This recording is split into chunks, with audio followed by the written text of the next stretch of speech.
Welcome to the Wing Life Podcast, where we talk about wing foiling and the lifestyles of those who enjoy this great sport. Well, hey, Casey, man, thanks. It's great to meet you finally, and thanks for coming on the show with us. Likewise. All right. Thanks for having me. Yeah, and that was a super fun story that you did. That was sweet, actually. We had so many. I'm glad you had fun making that. I've watched a lot of people do it, and Sarah does it all the time for different things. And you think it's a walk in the park, and then you sit down and do it yourself, and you're like,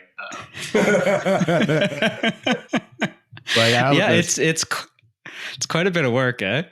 Yeah, and you see, I mean, it's so funny, like when you start to do it, and you see all the talent that you've been interviewing, and I mean the level that foiling's gone to so quickly, and all these guys, and I was like, I don't even been all the water here. I have this. But they don't have the evolution of this sport like we do. They don't have Windsor foiling. They don't have that. Well, it's pretty wild. Like for me, that's always such a trip. And especially the last year, I was going through treatment on the mainland, and you kind of flip through your photos and stuff, and to see like all that progression, and I mean, really the good times, right? And the beauty of, I think, for all of us, for what foiling is just such this discovery and exploration sport right now, and for those of us that have gotten into it so early, it's been amazing to be a part of all the different development and evolution of it. And that's what's so cool, like going into it, there's like this we were learning on it started with windsurf foiling, like slalom race boards, and race foils, and we're like, we were just out of Kanaha, like a 3-0 like wave sail, and just like, this isn't, I couldn't believe it, right? But it was so fun. And then we like try to get in the waves immediately, and like, this doesn't work, but little by little. And so that was super rad. It was fun to go through again. Seems we have the quotes here. How was that from back then? Like, what was your first setup like for windsurf foiling? So mine was on our Goya, we had the Proton, a slalom board. So they were the ones with like the reinforced tunnels, and it was kind of the direction everyone was going when it launched into windsurf foiling, was like racing first in that sense. So, MFC had like one of the, first like free ride and also like race foils. And so, yeah, literally we're in the summer, and it was blasting at Kanaa, and you just go out on like a 130 liter slalom board, and like I said, like 4.2 or 3.8, and just be like, oh boy, here you go.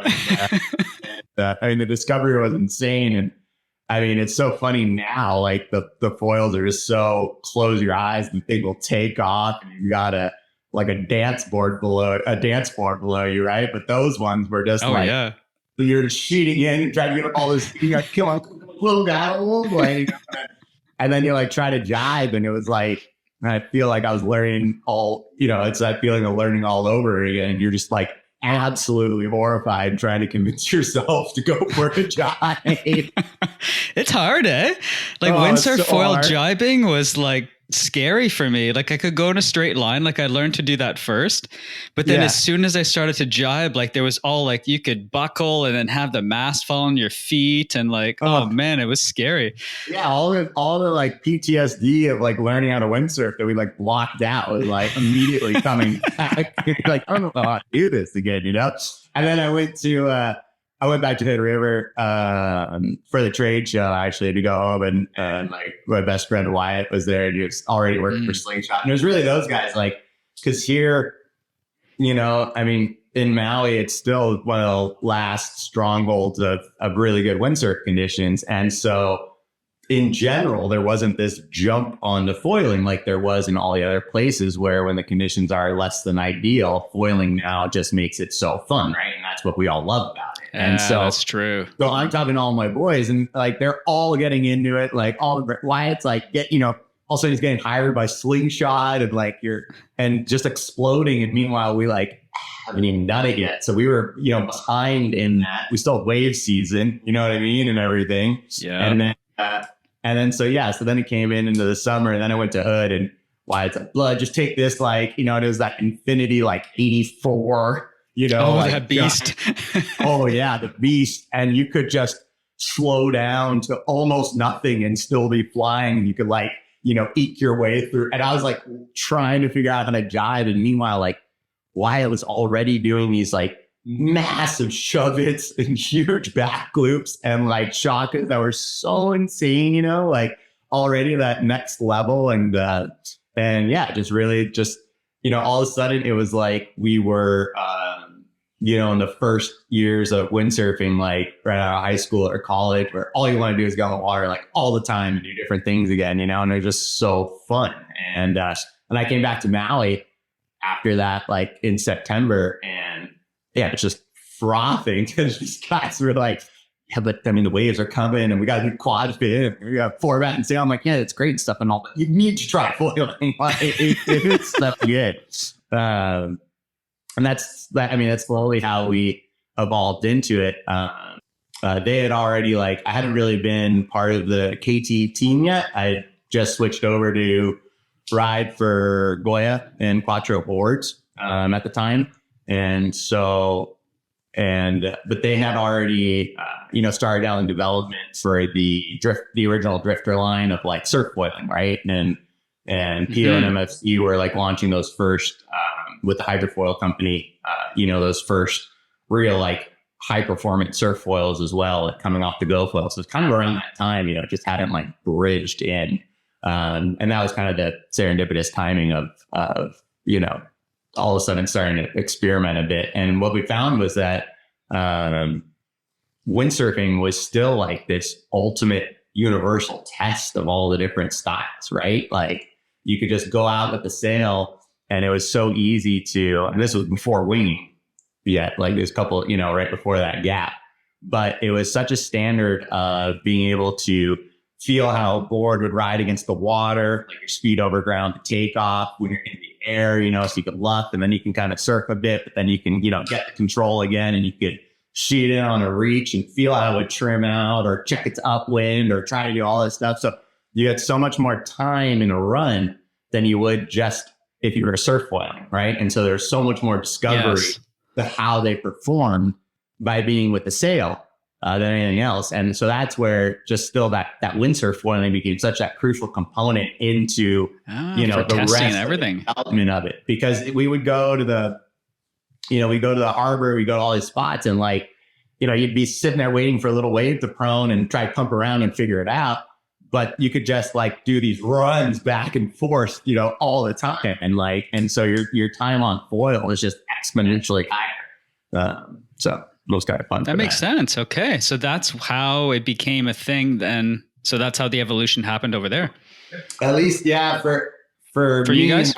And it was interesting because we had been like dabbling a little into it. And like I said, I was I've been riding for S2 Maui, which was formerly Maui Sales and Barry Spanier in that team. And so another board brand, but what I've been working with different companies here and in riding. And I mean, anyone who windsurfs and wants to wave sail knows like the original Quattro story and, Keith and Francisco and Jason and Sean and what they did. And so like, I mean, I think you ask anyone in the world and if they want to wave sail, they're going to want to ride, Quattro or something like that. So like for me, it's always been a dream.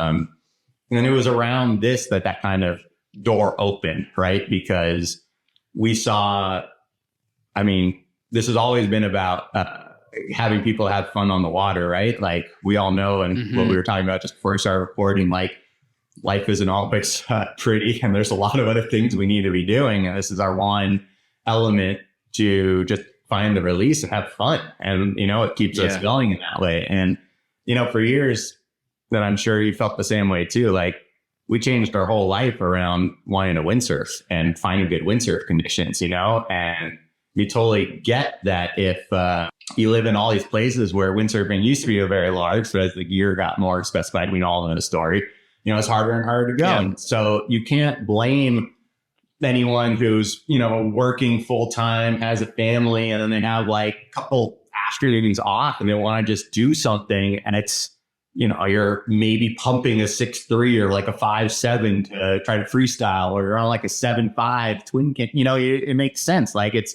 a lot of gear. It's not that same sensation, you know? And so it was dwindling, and we were always trying to provide the best equipment for them to have fun, right? This is the one chance to have fun. You want them to have a good time. And yes, you do.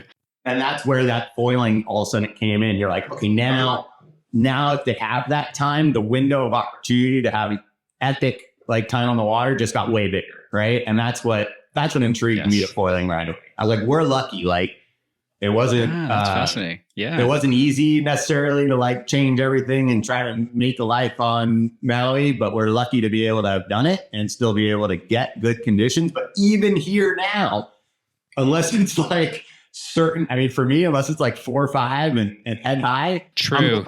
I'm going foiling, you know, like I'm going, and there's, and you see all the pictures and it looks like we have swells all the time, but lots of times it's up and down, the wind's gusty, there's big crowds, all these people, and they're like, no, I'm just going to go like down the coast and I'm going to get on my wing gear. And for an hour, I'm just going to be like through the roof and get a solid session and go home, you know? So I think that's what always drove me, and what I've loved about doing R&D and being part of this industry is tinkering with the gear because it's fun, but also so that when people are getting on the water for that little bit of precious time that they have to enjoy it, that they're going to have the absolute most fun, because we've gone through hell and back trying everything else, so that ideally what they have is a polished piece, so they don't have to go through misery.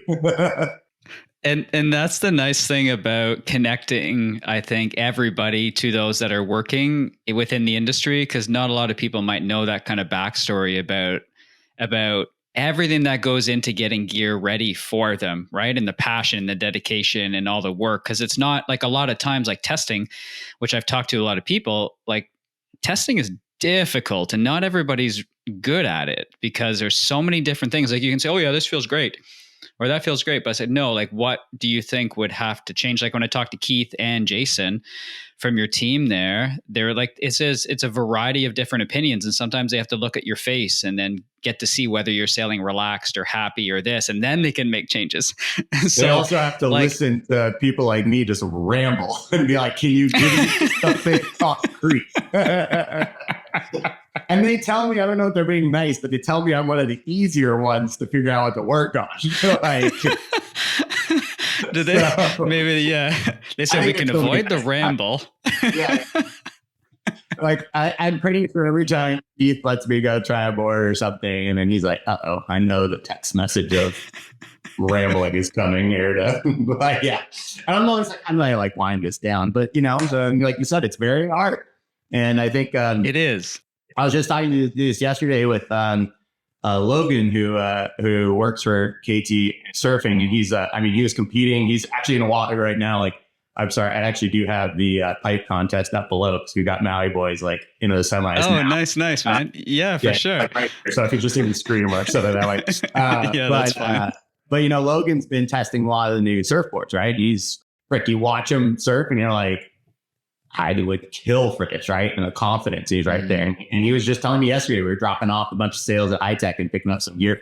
And he's like, so hard to test, right? Like, you know, maybe it's me, or the water conditions are different, or the waves are a little off, or the tide's up, you know, is that the forward? Is that all this stuff, right? So, I mean, it's the dream job. Like, everyone wants to do it, but also doing it in an efficient way, right? And try to give like a clear train of thought, and then, you know, understanding, I mean, there's a lot of cost involved. I mean, the boards just don't get built out anywhere, right? So you want to be careful in how you make the changes. And the thing that blows my mind, and where I am so impressed and like find inspiration and admire guys like Keith and Jason and all these developers, Sean Norton as and I'll get back to the start of our foiling thing, and the guys we've worked with over the years too, like the ability to actually listen to what we're saying or what they're feeling and translate that into like objective changes, you know, millimeters here and there, rail tucks, like certain rocker line, because it's not just like, oh, you know, the bottom was touching here, we need to like change the rail work here. Well, if the bottom's touching there, it's because it might be hitting up here, or this rail is getting caught. And it's not just changing that bottom, it's adjusting the entry of the rocker a bit, or, the tail, or, and so you feel it this way, but it's actually that because of the cause and effect. And that correlation isn't black and white. And that's why I'm so amazed by these designers to be able to quantify it and then qualify what changes to make and how to really interpret that with all the changing variables. It is very hard. And I think any one of these guys would be getting paid millions of dollars, like working at top, aerospace or anything else, for how they're trying to compute this, and figure it out. It's absolutely mind blowing to me. And I just feel like I'm very thankful that they let me be a part of that process. And like I said, by the time, we got into the windsurfing side of it, and it's been that way testing sails for years. And I've gotten to test boards at the other brands I've ridden with, like a very good relationship with Fabian Bullenleiter at Taboo, and Matt Pritchard, like, was one of my first sponsors, and he was teaching windsurf lessons for here on Maui. So we were like he's my idol growing up. Kevin, and that, getting to work with him and try the different boards and be a part of that, but between windsurf boards and sails, like, there are significant changes that happen, but in the spectrum of things, I just feel like, the gear has gotten really good. Right. And so the changes are they're small changes. They make a big difference. Smaller now. But I just saw Big Winds make a post yesterday, like, with their lineup of new boards and, wing boards, and they're all over the place. And they're like, longer, narrower now, work we just shorter, and what, what's going on? And like, that's what is so amazing right now about being in foiling, which is being able to explore like all these realms, and possibilities. That's true. Right. And really, like, what's been the most fun for me is, and I'm sure a lot of the other brands and the designers are saying the same thing, like, you're just pulling from all these different examples that you see, like in nature and marine life and airplanes and in old windsurf design, whatever, and trying to like match it together for the parameters of this sport, which allow you to do a lot of different things, because once you're up on foil, you don't have the drag. And so other ideas and concepts that didn't quite work in other sports are now all of a sudden super relevant, right? Or and stuff like that. And it's picking and pulling one of those to like combine it, for these different condition types that we're in now. And then also when you like answer one and you start to break into this new threshold of being able to ride in, super light wind or whatever it's going to be, right? Or as downwinding to a thought, then you're like, oh, wait, I can go back and add this component to it, or I can change the foil this way. Now if the boards match that, and so you would have tossed the idea out a couple of years ago, and now it can come back in because the other piece caught up to it, right? And so, that's been like I said, to me, it's just been the coolest part of being on this, and being a part of KT, where you have some of the best minds across, ultimate big wave surfing, windsurfing, everything in between. And then you have the knowledge of manufacturing, of board development. True. I think we know KT, we know Keith, we know Jason, Pio, these guys. But the other thing that is the real like golden goose of this is the people in the factory, like Thierry, Mike Storm, Brian Thompson. These guys have decades of experience across sports, across materials, across production, all the different like flex and weight and stiffness and feel and stuff. Like, you think I'm going into the weeds. Once they get a hand of it, it just like explodes into something else, and all of a sudden how they're going to construct the boards can have a whole different feel, as we all know, but they're able to prototype that here in a way that I don't think gets enough attention to that detail that's going into making the designs work and complementing, the rider designer relationship with then the guys building, right? And so there's that constant like synchronicity okay, like for these conditions, then we can reinforce the section here, but we can drop it there. I mean, we're talking to the core of the board, like experimenting with different pound styrofoam for like the central component or where the box is or like the nose and the tip, just to see, you know, like how it feels and like what you can that would get. Be so fun. Yeah. It's super cool that way, right? But it's just that whole, you know, what you get in production is a culmination, so much of that and that ongoing where you're like, okay, this is a line right now where we know people are going to be psyched and the rest you're still going to figure out a little bit. So let's like put it there. And then like, this is, you know, where we're going to go next. And then you get that feedback too, right? And that whole community interaction once you like get it out. And then you can be like, all right, like how close were we to the nail on the head? And like for a lot of these different spots, right? And then what are they looking at? And then how can we listen to that feedback to either validate like how we felt ourselves or realize that for those conditions too, you need to make a little bit of adjustment and either, you know, adjust the range or introduce a different one that works in those conditions, right? And how that goes. So it's really cool that way. And then so coming into obviously Dream stepping in with these guys, like how did that whole kind of thing meld for you? Because you'd been in the industry for a while, obviously amazing windsurfer. And how did all that kind of stuff just kind of meld together with the boys over at the team here? Oh, well, it's very kind of you to say that. I feel like I feel constantly like, or you're looking at yourself on totem poles and here, I mean, the level of ceiling and the guys are with, I'm always just like, I feel like I just get the best front row seat of the house of watching, you know, what they do. Yeah. Yeah, like I said, as soon as you leave your little place, let's say like I hadn't been in Maui in a while, but, and this is to say across everywhere in the world, like you'll have somebody who's super good at something, but then you might have like, it depends on public opinion. It depends on so many factors, right? And about Stoke and about everything and about how you and Sarah work as a team and how that shows off to everybody. Like just to see you guys ride together and do all these sports together, for a lot of people, that's such a special thing to be able to watch you guys do that together. It is like, there's like, especially back east here in Ontario, like you have no idea how many guys wish they had partners or family members that were more inclusive into doing the sports with them.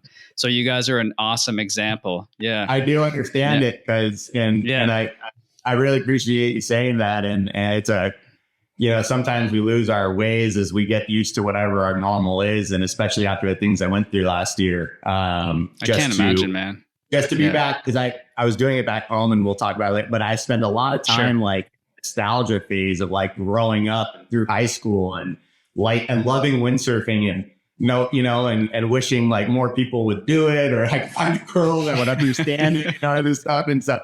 You know, we've been married like 10 years and it seems kind of normal now here, but believe me, dude, I was very reminded of like, oh man, this was top of the wish list, you know, and to get to share that. And, but my parents, you know, I knew it wasn't unreachable, you know, like, I was lucky enough to be born into a family that just started windsurfing. And as I joked about, that growing up was just kicking and screaming and dragged to a lake 3 hours away from LA with their friends, you know, when all my friends were like playing football or soccer or being on surfing or something. And, you know, I was like, what is this windsurfing? I don't want to even do it. But I saw I think there's a lot of, I mean, my parents they moved out here too. They're upstairs. My dad was sailing a couple days ago. My mom too. Like, it's just what it does for the family and the lifestyle around it. And that, I mean, I'm so grateful every day for it and so thankful for that side. That's how we got, windsurfing. That's how I got here. And my parents have been, number one supporters of finding a lifestyle and work balance that was around windsurfing. It was around these areas. Yeah. They both worked full time in LA and doing different things. And, it kind of seen the way the work life and weekend was going, and also just LA. This was like late 90s, early 2000s. And it was already just getting out of control in terms of parking costs and this stuff. And we were always just leaving to go sail. We go to the Delta, we go, Lake Isabella, we go, we come here to Maui and I eventually got to the gorge and stuff. So right off the bat, it was just trying to find, more work around that kind of environment. And it eventually brought me out here. And then I was, like I said, I mean, looking up to the Quattro guys and Levi and the windsurf movies. I mean, I had posters at high school and college, and I was like, what is that? I'm like, oh, it's the windsurfing. Like, no, my dad does that on his thing on the lake, like, no, that's what I no, this is real. Yeah. A long way around to jumping from the beginning to what you just asked. During the pandemic, everybody had to close down here right away, right? In order to get the government support, everything, like all the employees had to basically walk out, had to be shut down. But Keith, as where he's at, like still has orders and still want to get some things done or still want to build a little bit here and there.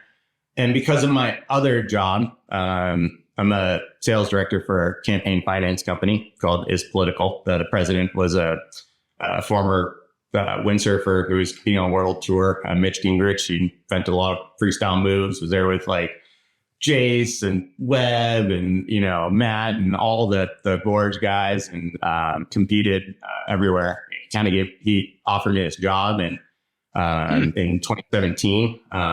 And so, it's remote sales like you do too. So you can, I was working in the morning and in the afternoons I go to water, but I'd also be able to go into the shop. I wasn't a shop employee, it wasn't my work. And so I love this stuff. I want to learn, right? And I don't want to get in their way either because we couldn't fully commit. Yeah. But this was the perfect opportunity, and they needed, help putting stickers on the boards for the custom boards, right? And everything else. And so it kind of helped filling in there in the afternoons, put the pads on, all that stuff, like prepping the boards. And then also that would be fun, actually.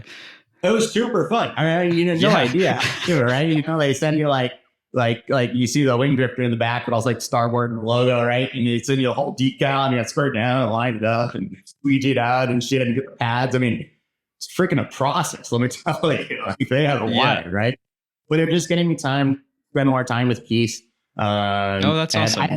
I've been riding for them already, on the windsurf side, and it was, they obviously have the most elite wave team. This isn't about that, but like we were doing a lot more of the flat water and getting the slalom, and I was still racing a bit. So we had the relationship already and stuff, but that was really more time to get to know each other. And that was also as the foiling was really, and then all the different beaches were closed and everybody was here. And also that summer where a lot of the pro surfers usually travel, they're now stuck here, right? And so there was this combination of all those things happening that really allowed foiling to froth here, right? The guys that would have gone to Southern Hemi to go big wave surfing or anything else were now stuck here, right? And it's, so these top pro surfers, Ian Walsh, Kai was already, but like the whole rest of the fleet, Paige, everyone, they all were like, hey, let's try this out, right? And so you had this kind of explosion.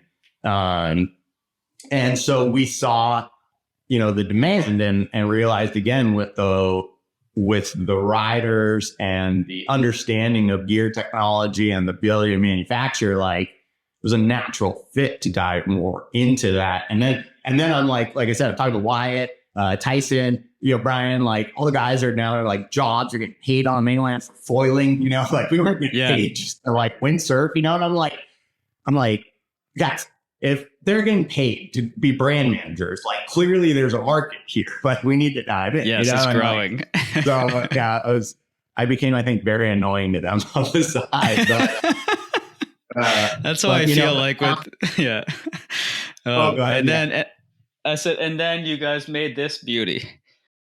And it's one of them. It's I think they tell me it's number one board in North America in sales. Don't quote me on that. Armstrong or but it does incredibly well. It does well. The first version came out, and all of us out east, I started riding a couple of years ago, amateur for Jesse on Vancouver Island there before I started the podcast. Yeah. So I was riding for him, and then I tried the Blue Drifter, and that thing was amazing, light and nimble for foiling. And then I swapped in for this one. And that's my buddy's. It's a 105 or a 115 or something. I tried to get him down to an 80, but he was not going for it. even though I think he should. He easily should. 100%. That's what I learned on actually that first like blue 5.280. That was like my first like proper. Yeah. It was pretty good. Nice. So yeah, that's awesome. Yeah. So windsurf foiling was huge. And then what did you feel the difference between windsurf foiling and your first session's wing foiling? Oh gosh, that it was just so much easier. It was so much easier as you realize all of a sudden it wasn't attached to the board anymore. You know, I'm sure every windsurfer had this feeling where like you subconsciously understood there were things you could and could not do with the sail, and you just figured that was the same with the wing. And then at one point you were just like, you know, this, and you're like, what the, you know, you don't have to like go around it, or like, you know, like, I mean, every windsurfer that learned to wing, myself included, like, man, the funniest thing, and being here, by the way, this is like my side, because we did it early and no one saw us, and our friends, like Sarah and I would go with Sean and Paige and our other friends, Dylan and Julia. We go like from Kuau, and we just do these downwinders. We go out in the afternoons, and nobody, the windsurfers that want to get into it once it came out, they're like, okay, I'll give this a shot. And I could, you know, do whatever. I could easily do wing, but nobody saw us like fucking cartwheeling, exploding, blowing up wings, you know, like just avoiding sheer death and paddling in after sunset. Like the Sharky is like, oh, whatever. Nobody saw any of that stuff. They just showed up on the beach and I'm like, just give me that. I'll go. And every one of them, you know, like they put it like a sail, you know, and then they like shoot in and there's like ran it into the wing and just fucking yard sails everywhere. And it was still good watching. Like, I tell you, there's something really rewarding about all these people that I've seen in magazines and admired the community. They're like, this photo doesn't work, or this board, whatever. It's like, you need to learn to be a kook again. The gear is the humility. Yeah. Oh, the humility.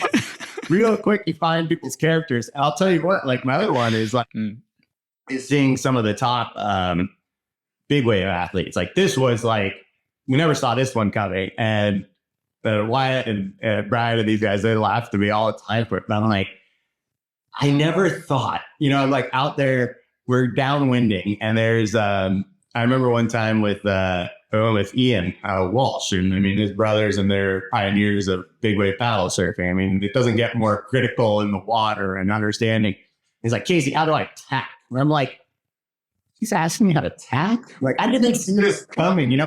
But then of all people, like having taught for 20 years, like windsurfing and everything else, like what's phenomenal is like, you see how committed and professional these athletes are, like how they can process and like, they don't filter like on the there's no mental like, or I don't know, whatever. It was like straight through. I was like, get low on your front foot, think you're just carrying a wave through, and bend your, you know, bring the wing forward like this. Like, don't let it pull you back. And like, I mean, it wasn't like beginner's luck. It was like the first 5. I'm just like, jeez, you know. So, but that was, but that was fun on that side. And yeah, like I said, it was just cool because all of a sudden we had like, you know, everybody was wanting to get into it again. And we talk about this.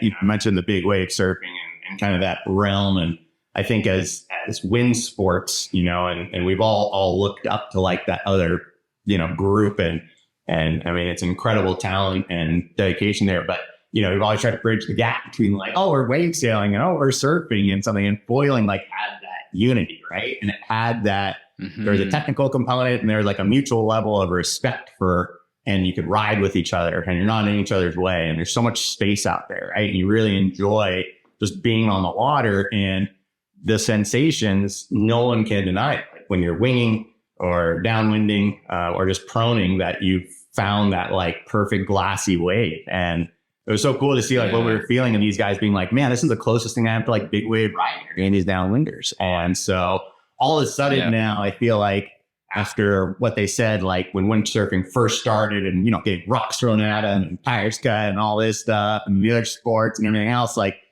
foiling all of a sudden became this, you know, bridge of everybody to have good times together again. And that's what really like hooked me right away. And you know what? It was during the pandemic and that time, and we all know it, right? Like everyone had the time off. Got these checks and they all were just buying gear, right? Like all the industry did amazing those first couple of years. And we'd go down to Kanaha, we'd go down to the harbor. And what you were just saying before about how many guys would like to have it be family oriented, you have their wives getting into it, the kids, like that was winging. There were 85 people on a Wednesday at the harbor, like dads, moms, all their kids, like all trying to wing again. And it wasn't obviously just here. We were like one of the last. It was happening across the world. Like my good friend Klaus, you know, who does all the duotone, right? And he races bronze all the time, like doing backflips and all this stuff everywhere, right? They're psyched. Like, how many windsurf kids do you see doing that, right? And everything else. Yeah, so like, not many. Couldn't help but just be like, and then all of all the guys like Keith and Lalo and Francisco and Jason, and we'd go down with like big windsurf boards and the first prototype little wings, and it's Lena and Bianca and Cecily, their wives, and all the kids, the little Reb, and they're all just trying it out. You know, there's such that barrier to enter the sport like had dropped to make it so friendly. And the guy, Steven Esparza, who directed Sarah's documentary and is doing the next one and a lot, Girl on Wave, you know, like his dream of like filming in Maui, but really to be in the waves. Man, I mean, this guy's, you know, we took him to the harbor and he's on a beginner board and a wing and he's getting to sail. And like in 5 minutes, the guy is going from like on his knees to standing up to doing, I mean, if he was with a windsurfing, the sail would have guillotined him and smacked his foot. But the wing is just like a little like this. And you turn around and you're going in again. And the guy sailed out, jibed, and came in. And anyone listening to this that knows what that was like for the first time, and like you said, that accomplishment, and like that, you know, like, dude, he cried like right away. And he's just like, and you're like, this is an amazing sport. Like, you cannot deny that this is going to be here to stay and that there's so much happiness that comes from it. There's so much positive that way. And so, you know, that's what we started to see, and that family, and going back to that whole, you know, the specialness of staying with the people you enjoy and that camaraderie of the sport. And that's what winging brought in. And, you know, we always had people to go with. And that's what got me like fully hooked on it, you know? Oh, nice, man. Thanks for sharing that. Yeah, absolutely. No, definitely. Yeah, because you got no line. That's all right, man. You can send me a long text any day. So you got safety aspect of no lines.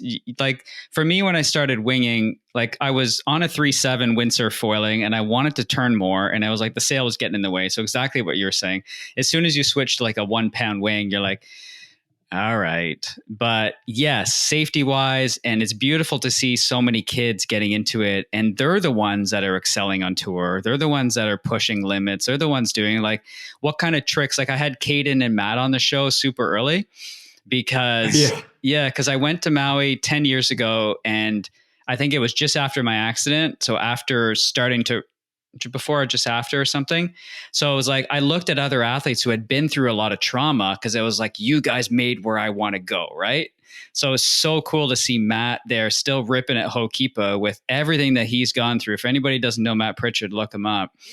Like, crazy to see how, and we can talk about that in a bit, like the aspect of having that sport that kind of anchors and pulls you through these situations in life that are like, I need to go forward. Part of me is unable to or difficult, but then you have this aspect that move forward. So anyways, talking to Matt, brought him on. Caden's like pulling 720s, backflips, front flips, all this stuff early at 13. And I was like, what's he going to be doing at 18? Right. And I mean, the little kids here, like that level, Caden, Otis, Cash, the Spencers, you know, and the girls too, they're ripping, you know, and you're just watching them, and you're just like, yeah, I still liked when we did it. And I mean, foiling was my excuse with no foot straps coming back from like hip surgeries. And then they all started putting straps on. It's like, damn it. I like the swelling part, you know, do I have to do, and then nobody told me actually how easy, I mean, compared to windsurfing, I like not to do the technical tricks that they're doing, but you understand the possibility of them because of how easy it is to really jump things, you know, like, I mean, it really was remarkable. Like, I was so horrified. And I was like, no, not my hip or anything else, like not going to do it. And then I did my first one, and you're like, someone should have told us right away that the foil just breaks the water. So it's like landing on 10,000 pillows. Like trying to land a windsurf board, and it's like, bam, you know, and like first time on the foil. I've never jumped. So yeah. Oh, is it a soft pillow? Really? Oh, it's amazing. Yeah, dude, you're like, you jump the windsurfer the next time and you're like, oh, where's my foil? You know, but the foil, like, I mean, it can go very wrong, but but if you feel like a basic like hop, which is what I did, just like windsurfing again, you know, like when we were teaching, we were always like, just hook it, like be just hooked in or a little bit unhooked, and just practice like, you know, roll upwind and go whoop, and then back down, like whoop, back down, like whoop, you know, and like try a little bit higher. So that's what I was doing winging. I was like, oh fuck, you know. Oh sorry, it's fine, you can, whatever. And I think I get really high, and I was probably like this far out of the water, you know, with the point. Yeah. But it's like when my brother and I. Yeah. It's like my brother and I go kiting and windsurfing on Vancouver Island or whatever. I said, man, I'm ripping on a 4.2 today. I'm going to go for big air. I'm going to go big air. And it's like, how high was my tail out of the water? I said about 2 feet. Because kiting, obviously, you can rip like 10, 15, 20 feet. And I was like, can't do that windsurfing, man. That landing would just like destroy every bone in my body. But when we worked for coming out of college, and I was working for Red Bull, and then we got into shadow box and started doing a jump contest, which became epic sessions and sensor, and we did the first like King of the Airs and the like the live heights. They see they do in Pozo now. They still do like the Red Bull rockets. This is back 2011, and we just joked because everybody wanted it like in theory, but the reality was they all realized like, 20 feet, you know, more like 7. It was the dawn of telemetry that we thought would boost everyone up. I really just like swipe their legs out, you know? Oh yeah, that's so good. Yeah, cool. Because you're anyway. I'm not a good jumper. Obviously, I've never forwarded or tried anything. I think I was talking to Sarah Kita 2 weeks ago, and I said I tried to shove it, thought my ankles were going to break, and I never did it. I'm a swelly kind of guy, but swell's still super fun. But now we were talking, and that's foiling. Yeah. I think actually going back to what I was saying with the telemetry days, and one of the things that we were conceptualizing in different use cases was like different styles riders have regardless of the sport they're in. So, you know, most people, because of where they live, they're going to do a water sport in the summer and they're going to do a winter sport in the winter, right? Or whenever it's going to be. But the type of discipline in that sport, they try to mimic a sensation. They're after something, right? And so maybe they're in the park in the winter, in the snowboard park, trying to learn little airs and tricks. And in the summer, they're more freestyle ones oriented, right? Or they're slalom sailing in the summer. So they're like alpine racing in the winter, right? And I think what you said was for me, and going back to what was so rad about foiling, was I was never the best jumper of all my friends by far, or freestyle. A lot in my head. Then I later realized like my head was because physically like my hip was off and I couldn't like compress, and the combination of one or the other. And I just was scared and it hurt and had to, you know, that stuff. But I loved swell riding. I loved wave sailing. And so like getting back to that was by the telemetry, you know, across the different sports, you're someone that just loves to carve, that loves that sensation of like being on a wave or a swell or something. And you look for those days as you get more and more refined into those conditions you're looking for. You know, the really, really, really good days become rarer and rarer, right? Because you're like, yeah. But foiling just went again, you know, and that's again what I think was so drawn in. And I made a couple of references, you know, we to Sean and Paige, we're good friends of Sarah and I. It's Sean Ordonez, who's part of the Quattro guys, and he's been, you know, a legendary innovator of shapes across windsurfing, kiting, initial stand-up boards, you know, the first real like big wave paddle boards that guys, you know, used across all lands just for that cut through and stuff. And it was pretty funny because we, Paige and Sarah and I are all at the gym together, Senior Campbell at deep to peak. And so we'd all become friends kind of not really through the water because our sports were, same, but different, but more off the water. Paige and I first met, like I had my first hip surgery and she had just been recovering from a gnarly shoulder injury and surgery. And, we'd see each other at the gym, we'd see each other at dinners and stuff. And like you said, going back to the initial, like, but when you show up at the beach and you're just sailing and that crowd is diminished and, you wish you could be more together. And we were all getting busy. And then foiling came out and, instead of like, we try so hard to do everything to get here so you can still sail when it's good, yet you can't just be there at 11 every day. You got to work. True. Right. Yeah, that's true. So even here and even trying to do that, you're still balancing all that. You can't make it.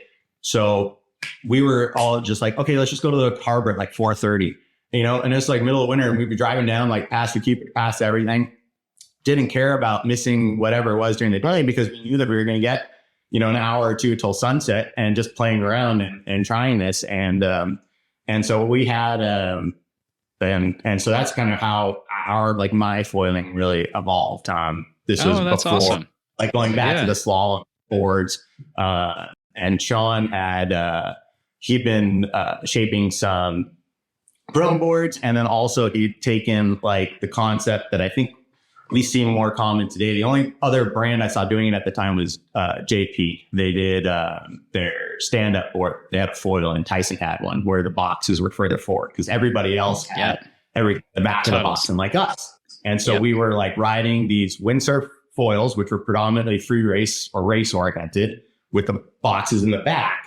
And then we were trying to like swell ride them and everything. Like you said, just going back to swells. And Sean was, he built like, he had a stand-up board, they're like 7.4 and the boxes were more forward. And he took, he's been a crucial development to all of Lift's boards since the beginning, and had all the Lift foils. And so he was using all the Lift surf foils and all of a sudden, like the whole apparatus changed, like you could do things now. And I remember sailing along with, I was on my wind foil on the Proton slalom board. We'd launch out of Kuau, which is below Lukipa where we lived. And you go up to Lukipa and back down and do these toast runs in the summer. And Jim Paulo, have you had him on? Jim Paulo? No, he said, you've got Jim Paulo. Is that iTech? He's a gear specialist and foil aficionado. He's also incredible. The weather forecaster. He has a blog here. He's insane with he's a great guy to talk to. Cool. But he was out there too on like a converted starboard sup, thing with the sail too.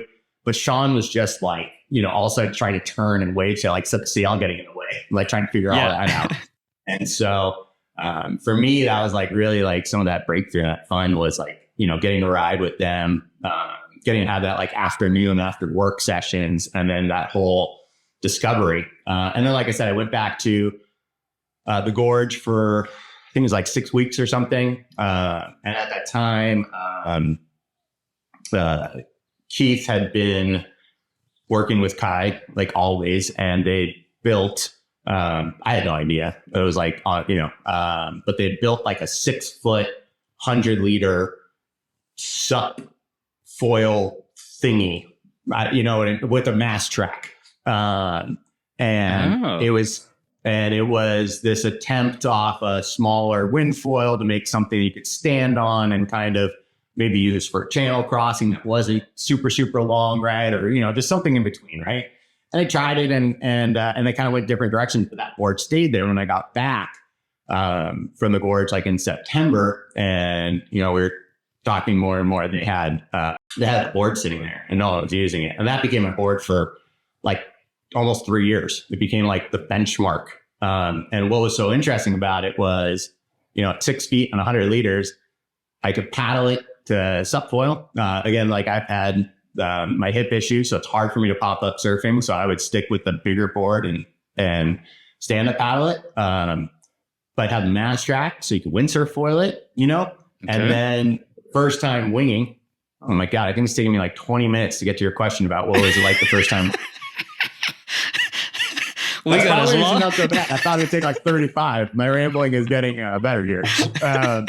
But I'm just stoked to chat with you, man. We've been planning this thing for so long, and I'm just so happy to have you on and finally get to hang out with you. That's what this is about, just like hanging out, chatting, hanging out. So yeah, right. Yeah, no, I love this too, and I'm glad. It's a nice benchmark to be able to be here to talk to you right now. So, yes, but yeah, yes. I took that board with me everywhere. I like rebuilt it. I broke boxes. I just kept like relayering it or modifying it. I don't know. I spray painted it. It was just terrible ideas. But I went to the gorge to use that. And that's when Wyatt had the first like sling wings, the very first ones. And he was like, he's like, all right, we got to like figure this out. Everyone's really about it. Apparently it's part of the job. Now we're just like, whatever. We're going to windsurf foil till we die. We don't need these wings. We're ridiculous, and so we like went. Yeah, exactly. We went to the hatch and like Wyatt looked around and nobody was watching him. Like I should get a tight pump and like pump up a wing. Do you feel that? Did that not feel wrong the first time you did that? Didn't that feel like you were cheating on your sport?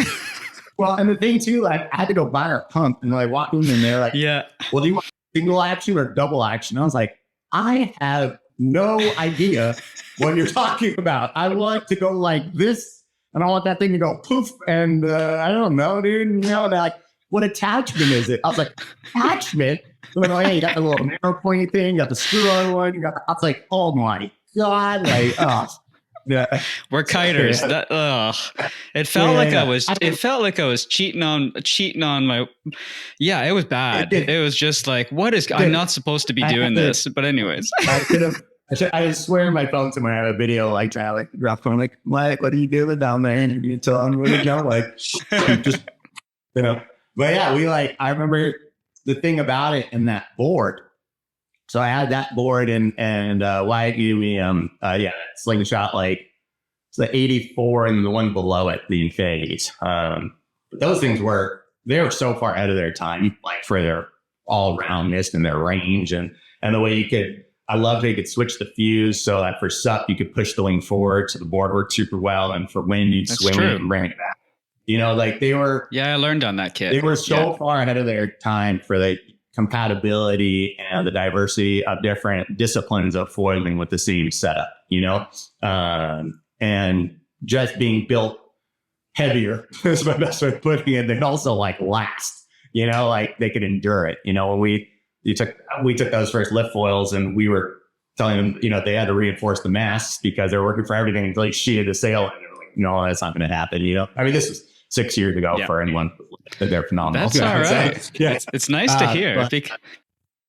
But yeah, we did it. And like I said, because I had that same foil on that same 6 foot board, just got the wing, and the board I was comfortable enough stand up foiling it and wind foiling and no wind. I could balance on it and knew exactly how the foil was going to respond. So it was just trying to figure out. Someone said, thankfully, they're like, it's like riding a dirt bike or something. It's like wrists down or up. I remember that. And you're like, all right. So then like wrists down or, like this. And we were just at a hatch like one afternoon and nobody was there. And even if we were freestyle sailing, we would have left by that because the wind was so crap, and went out and had the whole place to ourselves and freaking like halfway across the first time, like got some wind, like, the hatch and you know how to get on a plane. So you're like going that direction and you just come up. And again, and for anyone that's trying winging, if they've done another type of foiling, if they've sup foiled or if they've windsurf foiled, staying on that setup and then grabbing a wing is the easiest way to do it so that there's the least amount of new things happening at once, right? So the second I started to get up,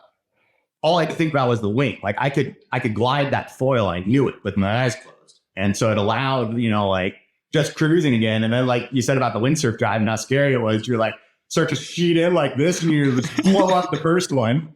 And you're like, wait a minute, this thing isn't attached. So the next one, you're kind of like, what the fuck?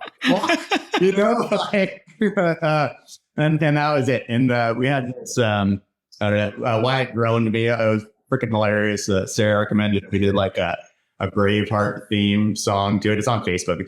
That was my first wing one. But yeah. Nice. And yeah, we went back to Maui and a lot of our surf friends, because I mean, they don't want to learn how to windsurf, but they all picked up winging like that, like so fast. It was phenomenal. So for a little while still, like I was still on the like windsurf foil or die train, like, cause the wings were so inefficient, you know, like you were like, we were driving back that first session. We're like, you're so fired up. You like try the new thing, you made it work. So you're, you know, even more yappy than I am now. And you're like, but you know, it'd be great if it was like, if it was more rigid, you know, like, I don't know, like had a mast and like attached to the board and we could like shoot, you know, if those wings would just fold like tacos, you know, and like, yeah, they're bad. Even the first ozone ones, which were so far ahead, you know, if you ride them again now, you're just like, what the, you know? So I still was like all about, I get like 2.0 windsurf sails and they'd all go out on 3-meter wings or 4-meter wings. I'd be up 2.0 like, and trying to like go down coast with them, you know, on the 170. You held on for a while. I'm impressed. Oh yeah. Well, it was super fun. And I actually miss it. The last time we did it was doing some R&D for the air bolts right before I got diagnosed. And, one of the things that's so rad is like you said, it's really hard to swell ride with the sail until you can like kind of get that first sheet end and bottom turn. And it's kind of like onshore riding where the sail's like up where you can be clue first. And it's hard to get like, it's like jiving for the first time, you know, or doing forward where you sheet in and you get that pull forward and you're like, oh God, I'm going to die. But it just for a second and then everything matches the speed and all of a sudden the sail goes completely neutral. And it's one of the things that you cannot do winging. And I think for anyone wave sailing or that likes wave sailing, it's what's so incredible about windsurf foiling is that you can, and this is what we were doing down at Windsor, so I was just loving it, was that you get on the swells and the second you like engage to get yourself forward and going downwind, all of a sudden I could like put the sail down and like carve the swell and then like bank off the top and you do these rack turns and it feels like you're in Baja, you know, like low to high, like 4 or 5, like perfect, like no, where, you know, you just set these up, you see this, you know what I'm saying? You see the swells coming, you're like, oh my gosh, you could like, and so you could practice and the foil, because it exaggerates so much of that power of the wave, like technically wise, you had to be so on it with getting leverage over the foil and committing to the turn. And what I found was that, I think personally, like when I looked at my wave sailing and the connection timing, like things got a lot better because I was getting a lot more practice to it. I was going through a lot of the motions, the actual sensation of like having to come over and get on your front foot and go like rail down the bottom turn. To try to do that on the windsurf foil and going down the swell, so wild. And to feel that dynamic of when the sail goes light and then would come back on as you go from, you know, rail to sail and back. So we talk about it. I mean, with Matt Pritchard, like we've, you know, you try to do windsurf camps, you have people come out, but your time on the wave and like in the pocket of the wave is again, so minimal, right? And you're just always looking for that wave sailing. But again, on the windsurf foil, now you're having it all the time in all these different places. So your time on water and your time on water trying to wave sail goes exponentially up when you're on the windsurf foil. And so like the air bolts that we built are designed for that and kind of coming out of that evolution of, you know, those early stand-up boards, like I said, like Starboard had or JP and Sean is really like the boards that Sean built, which is freaking phenomenal, right? And it's actually like 7.6, which is kind of like ironic, kind of full circle to these downwind boards, which everything else about them is much different. But that concept of that kind of mid-length zone to fill these gaps, it's funny how, again, that full circle, right? And as board to foil to sail to wing to foil to board to wing again, you can start to jump through and you start picking those pieces back up, right? That was just, it was really fun on that side to feel that. And that's why I couldn't get out of windsurf foiling because I was just like, it was so sick to do. Like, it was fun. But at some point, you know, like I think Wyatt's still in. We hadn't designed the wings yet. So Wyatt sent me like this 3-meter prototype of like the new one. And, you know, it was blowing, I mean, the thing is in Maui, it's blowing 30 all the time. And at that point, it's so windy for windsurf foiling. You couldn't beat the ease of the wing and just getting it out of the way. And you're just like, okay, you know, like, but that's a good point, though, relating that to your windsurfing, wave sailing, and how you would have to then even master those skills even more, right? because like it'll just take your level even further. And then when you go hop back up to Ho'okipa on your regular kit, like, did you find that helped and you were way more fine tuned kind of thing? 100%. I just felt more comfortable with a lot of the muscle memory, you know, and everything we talk about, like in training, whether it's in the gym or, you know, wherever, it's like, it's that muscle memory. It's that repetition, right? Like they always joke, like freestyle is like, you got to do it's the 500 club, right? You got to try and move 500 times before you land it. You know, when we were learning on Vulcan and stuff like that, you know, and so it's just understanding those dynamics. And wave sailing, I mean, you do it, right? But the amount of time it takes is a lot longer because of the availability of those sessions and everything. And again, foiling fits in there.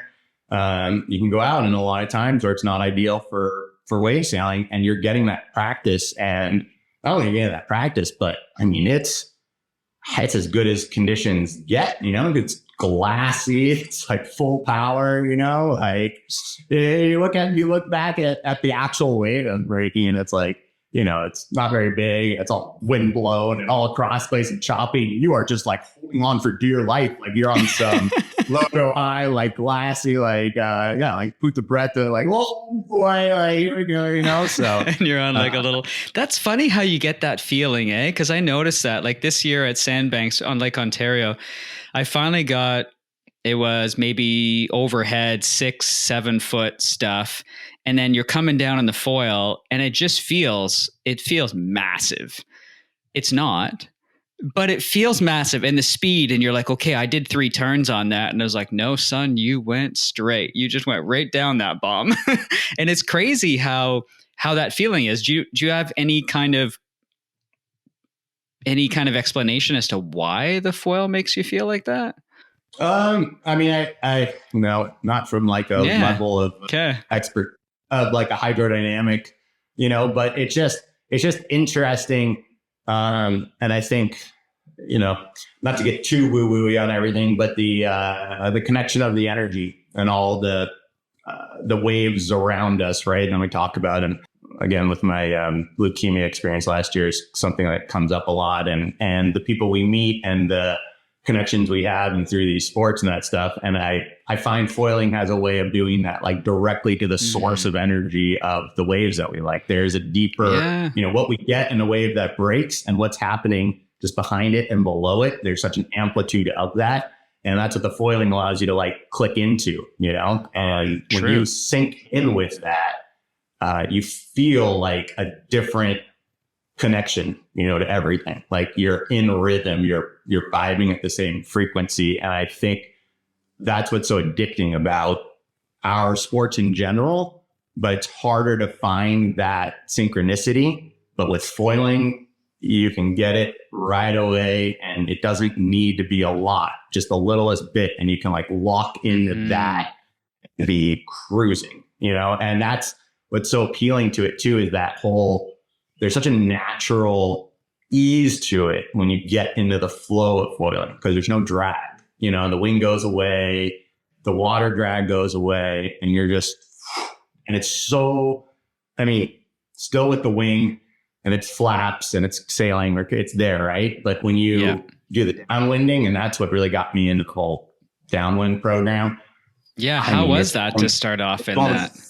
It's blowing 35 and it's 30 and you're going like whatever, 20, what, you know, and it's dead quiet. It's just dead quiet and the whole thing out there, you know, and it's just so insane. The sensation around you. Meanwhile, like it's like 8 foot wind swell and another one over there, and you're like flying through, and you can set up these massive turns and just, there's no boundaries, you know, there's nowhere you can't go or what you can't do. Oh, like, wow. It's just like one of the most, it's so nice. And it's funny because, like you said, when you're injured, you're going through other stuff, or you're just working and you cannot be on the water or in a different location, you know, and you're thinking about your next trip.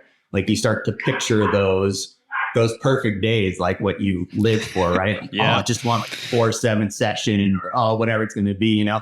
And it was funny for me, like it still was definitely like a really good wave sailing day and was probably going to be the top. But unless it was like very I don't know, like my version of like good ways to, I mean, like still like not stick your pants scary, but like somewhere between and, whatever. Yeah. Like all I could think about was wanting to go downwind, sup what. It was all I like was thinking good to know. For the year of all the treatments and everything was like, I just want to get out and do that, because that, I don't know, that sensation that you get is just freaking rad, so yeah, that was fun for that. I'm glad that you had that. And because like that's the one piece that brought me through my huge accident scene and 8 years and 9 years of rehab was windsurfing. Like, I don't know what it just, I lost kind of my motorcycle community, but then I hopped into this community, and it was insane how you would go out there. And then it would just kind of transform everything about you. And we've talked about a little bit about this, but just thanks for sharing all that with us, and that whole stoke and the whole history of everything starting off in Maui. Cause it's just, you don't get those stories. Right. And, so it's so amazing that we were able to sit and chat with that. And you had mentioned as well that you were working on some new stuff with Keith. We do. And it's more like, it's pretty funny. Of all people, I'm pretty much the last one at the team because I've been out of the loop last year. I'm discovering what's coming out right now too, and it's phenomenal, like super rad. I just, it's funny, like like we were supposed to talk last week and then missed, and then this week, and it was blew like 30 for 3 days, and I got to go downwinding again, and nice.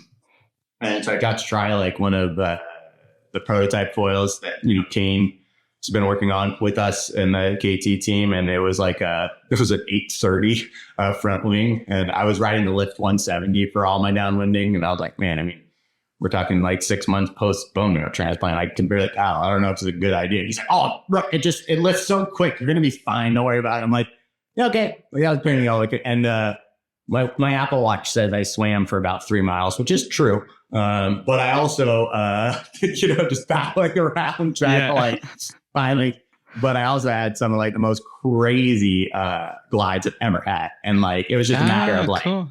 I tried a brand new foil. I rode our Dragonfly 7 foot, which was like my go-to, but really, 7.7 or something would come back. That's a little bit like better. So I went like super small board, incredibly small foil, and forgot how to connect swells or how freaking exhausting that sport is right away. So I definitely was like a couple times just like came down like, I think I'll just rest now and wait for my heart rate to come down to 170. But like other times, like when you got the foil to go, like it's phenomenal. And so again, and I'm watching probably like everyone else, you see online, it feels like people are dropping new products and having breakthroughs across all the different brands all the time.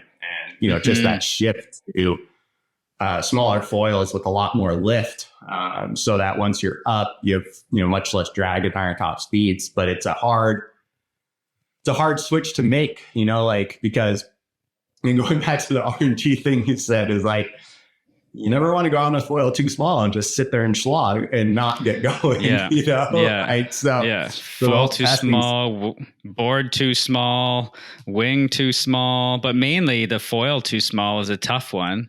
Especially if you're in colder water.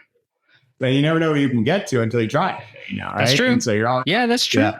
So. Yeah. Like I tried some of the new Axis downwind stuff and did my first downwinder, like a 6 to 8 kilometer downwinder. Yeah. And I went out with Britt, who we started at La Tuna and went all the way down to pretty much Wyatt's Resort, played in the waves there in the beach, and then did like a 1 hour up climb back to get to the original on spot. And sick. Like even those foils compared to, I have an older version of an Armstrong foil, which I love. It's an awesome foil, but just the crazy evolution of what always comes down. And I had a bigger tail. So it's a 300 with, I think, one of the new higher aspects or whatever. Crazy how quickly I could turn it, B, how it felt like I was in 4-wheel drive, like I could freaking bank it and it would hold. So I'm looking forward to continuously trying some new stuff. And when I get out to Maui, like I'm stoked to be able to come and ride with you guys and try some of that stuff, because I think it's going to be so fun there. But just the new sensations of fun, joy, and stuff that we can bring to people.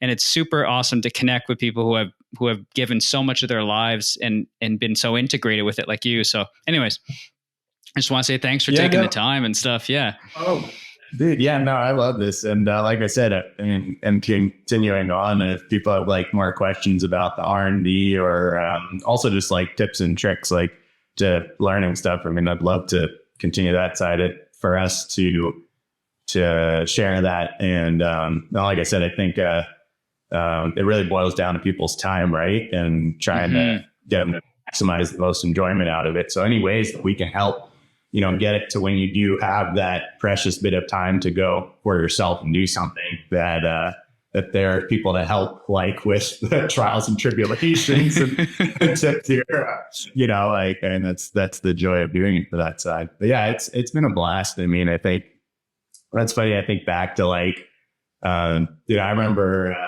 Swifty was like, we'd go downwinding and he was testing. Cabrina had like a run of prototypes that like bladders kept popping, and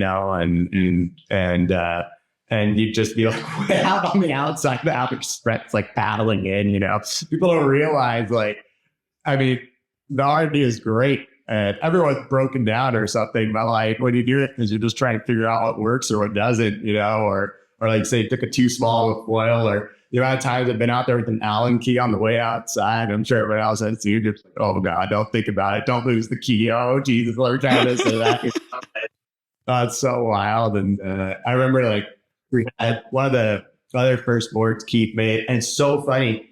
He made this. It was 410 with 69 liters, not 70. It was 69 because that was funnier, and had a little mass track crunch on the front, and it was like, we're going to try to wing this board, like right at the beginning of winging. It was kind of like an egg nose and all the volume was off. But we had a mass track on it anyways. And none of us could wing it except Sarah, because Sarah could basically like float on anything. She weighs 52 kilos. And so we wound up wind foiling it instead. And, Lagos and Tony Lagos and the slingshot guys, they were having like some sinker boards too at the time. But that board was so sick to wind foil. And I wound up riding it like all the time, like testing all foils. But if there's no wind, you were screwed. You're like this deep, couldn't even slog the thing, right? I remember because what I would do is take the new foils that we were trying with MFC, and I just use that board, and I'd go. We lived in Kua, which is just down from Bukipa, and I'd launch from there. And I'd go up above Fukipa to like Turtle Bay or like Maliko and then back down. And it was sick because you could get like, you try it in the waves. You can go inside where there's like some flat water at just below Kua, like Nori's in there. It's like really light winds. And then you go all the way upwind and you go down in the swell. So you get a really like diverse range of conditions really quickly, right? But I got way too excited that things would work. And I like went out during a squall, and also like the Coast Guard was like doing drills with helicopters and lifeguards, like dropping, and it was really gray. And I was like cruising around all of a sudden, like I had the foil just like straight stalled, like on P, like in the middle of a run, just and down, and there was no wind. And I was like on the outside turn for like an hour. I was like, oh my God, this is the dumbest idea I've ever done in my life. And then when luckily like one gust came, you're like this deep and your heart's like pounding. You're like, oh God. But yeah, there's a fun element to the testing. Nobody sees. But you're like, I don't want to, I'll tell myself not to do it. And sure, 2 days later, you're like, nah, it'll be fine. Be fine. Get back out there. I heard that you guys for downwinding, like you're fairly far out, right? It's not like Hood where you're like 100 meters from shore. Like you're pretty far out to sea, aren't you? A little bit.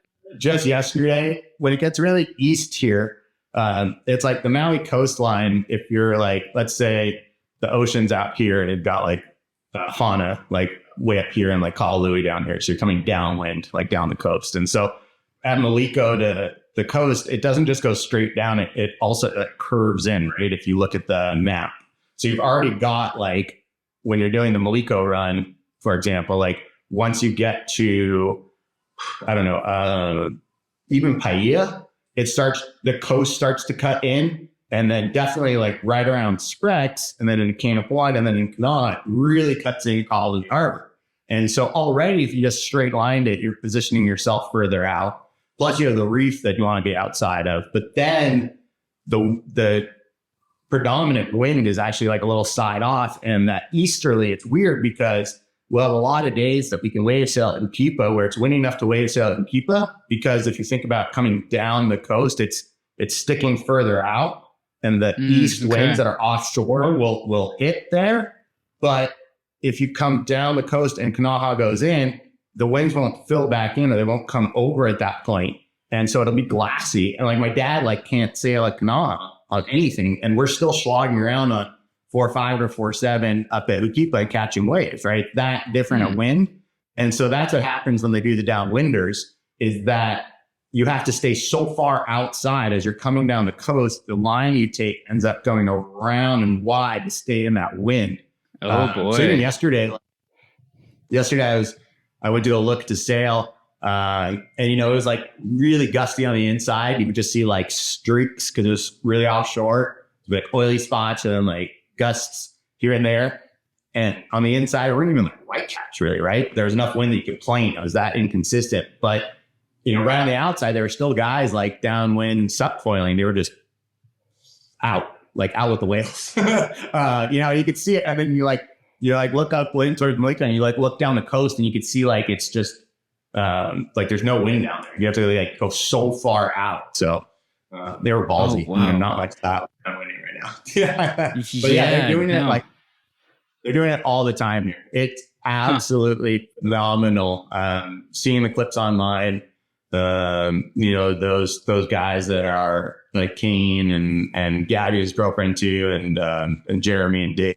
It's absolutely the most horrible, hardest, just frustrating anger thing you're ever gonna do. Just by the way, good purging exercise. Yes, and that's saying it with knowing you're gonna be on some of the best gear you could hope for. It still is that was my slice of humble pie last week coming back and out with our good friends like Paige and Michelle. And I was like, yeah, this is going to be great. Be right there. And first day, Paige had to wait for me for like an hour down Cherry Cove. And I was like, oh my, forget how hard that is. And I remember going with Swifty once. And I mean, if any of you guys know Robbie Swift, he's a walking tank. Yeah. Athleticism and, storm chase and crushes it on everything. And I remember being with him and I was like going by him downwindy, he's just getting there. So, the board. And I'm like, oh, you all right? No. He's like, he has Apple Watches. Yeah, I was just waiting for Harry to go, whoa, 170, I'll try again. And I was like, oh, sweet. That's just me. It's the scan curve. Holy everybody said the exact same. I remember talking about Matt Allison after, and he started doing it too. And you're like, oh, it's a great workout until you try to figure it out. And I know who doesn't say it. Instagram doesn't say it. It's just it's either bikini models or jack dudes having a blast going downwind, and you can't even tell it's hard. That's a very nice metaphor to Instagram in general. You only see that part. You don't see the That's true. You don't see anything else. But it is true. Downwinding is one of the greatest sports because if you're not having an amazing time doing it, you're guaranteed getting one of the best workouts of your life. And got bombarded by Wyatt and Brian, who are also down La Paz right now in Pavitana. So just trying to tell them we're trying to finish a wonderful podcast here. Nice, man. Hey, is there anything else you wanted to touch on or talk about? Yeah, I mean, we didn't talk about, I've got a lot of, the hip replacement or going through leukemia or something like that as well. It's completely up to you.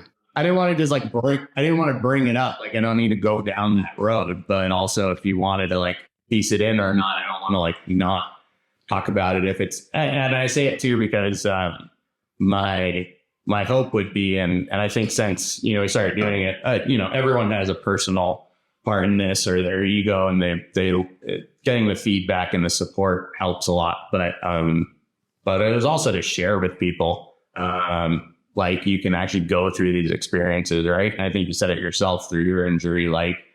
I think a lot of times when we get knocked down, the first feeling is a sense of hopelessness, right? And can't get back to doing the thing we want to do. And how do we do it, right? And And you think about the end picture, and it's so far away when you're first injured, right? And whatever it is, like that road to recovery. And I think, again, like what we were talking about just before we started was how these sports really give us a roadmap to understanding, like, we can achieve things that we didn't think we could achieve, but it's going to happen. Like, there's no shortcutting to putting in the time and the experience and being determined to get there, right? No one's going to give to you, no matter where you come from in life or what you have.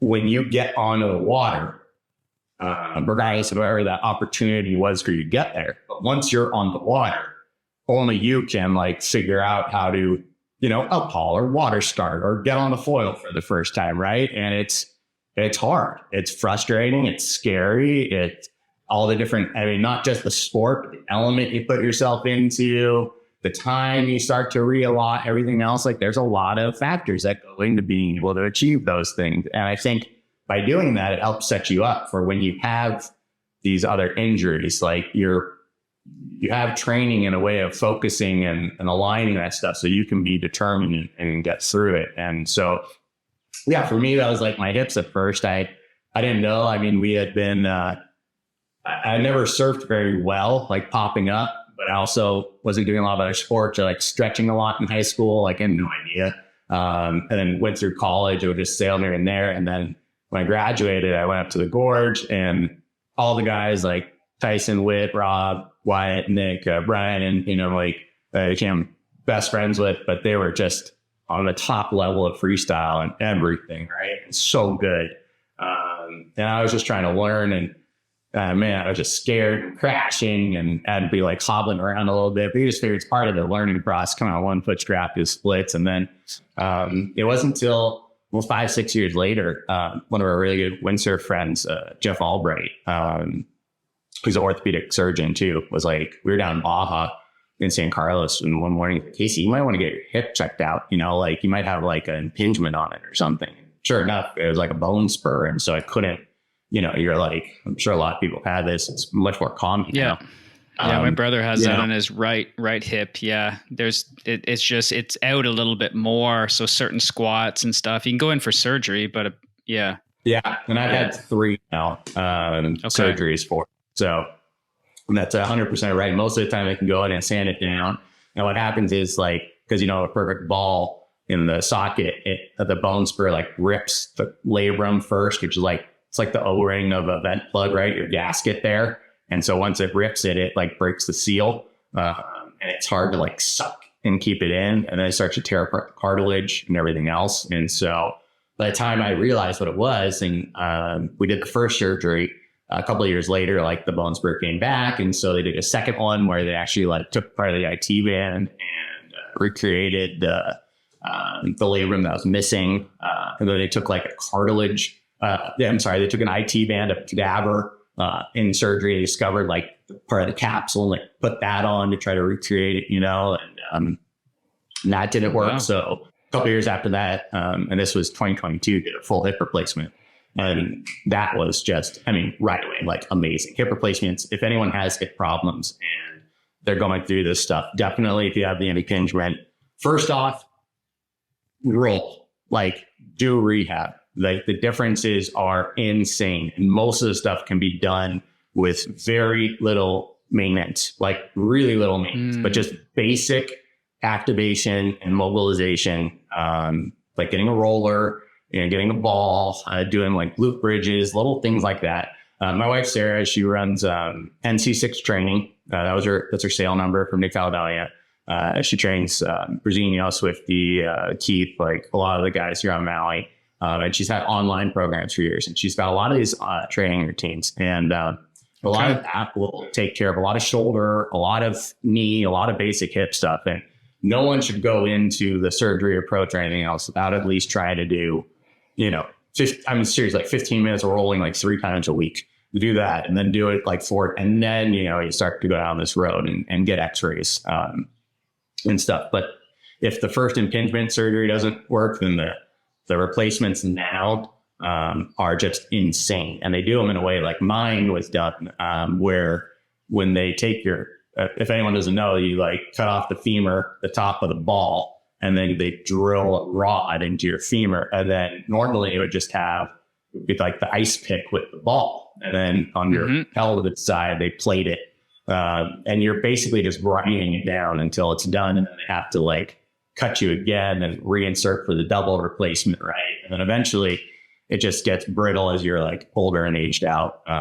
And there's nothing they can really do. Now what they're doing is they actually, when they put the rod in, they screw on a titanium ball. And on the pelvis, on how they have a titanium like pad, and then they have like a silicone like brake pad in there. Oh, like a brake pad in there. Oh. And so now the ball goes against the brake pad and it wears down the pad. And so after you go in at like 5-10 years and they x-ray you and they see how the pad it's wearing. And what they do is they can open you up along your scar and they can just swap out the pad. And so you're not having to redo the replacement anymore. So anyone that's kind of like, I meet a lot of people that are like, oh, my hip's been hurting and it just ate and, you know, all these sports and I don't want to do the replacement, you know, I don't want to stop. Like the replacement's amazing. Like 3 months, you're back. Like, I mean, my hip can do, my other hip was, you know, and that's actually what led me to getting my cancer diagnosis. Was like my other hip was kind of hurting, you know, like, oh man, I need to get this one. Just want to replace it too, you know, because it's that good. But like, oh wow, you know, you going, good to know. Yeah, absolutely. And so that was, but I think for me, you know, it was like, we want to get back to life and anyone that gets injured, but when you really have, you know, something to go for, right? And these sports, like we were talking about, you know, you start to really time it out and you have that drive to do the rehab, to change the lifestyle around getting back to it, right? You know, and that stuff. And it was because of whether we liked it or not, or admitted that we were doing it, we were disciplining ourselves to be determined to get through steps as we went through these sports, because the reward was so fun when I was there, right? So we didn't think about the work as much, you know, but there was a ton of work involved that way. And then we got to the goal and we made the water start. We did the jive. We rode our first wave. You know, we got, you know, that. And that's what feeds you back in it. And it's what helped me a lot, I think, internally, like getting through the surgeries. And then you combine that with the other part that you were saying and why I think foiling is just so incredible, which is that support of that community and the people around you, right? And you know, no one can really do that alone. You know, you got to have the will inside, but it's a group thing, right? And you have those people. And, you know, I know like I had said earlier when we started foiling and I met Paige, like we were both going through it and, you know, you're in there for like a few weeks, you know, they say hi to the other person, you're just doing your rehab and you feel like total dog shit because you're injured, you know what I mean? Yeah. Like that way. But misery loves company, or, you know, you get yourself out of it, right? And you find like good relationships in people when you're not at your best, when you're not down and you're accountable for that stuff, you know? And, and again, you share this common thing together and it's a nice way of black and whiting like a path to it, and stuff. So, and I've met, you know, like as much as it sucked, like the best relationships and the most things I'm thankful for have come out of having these injuries.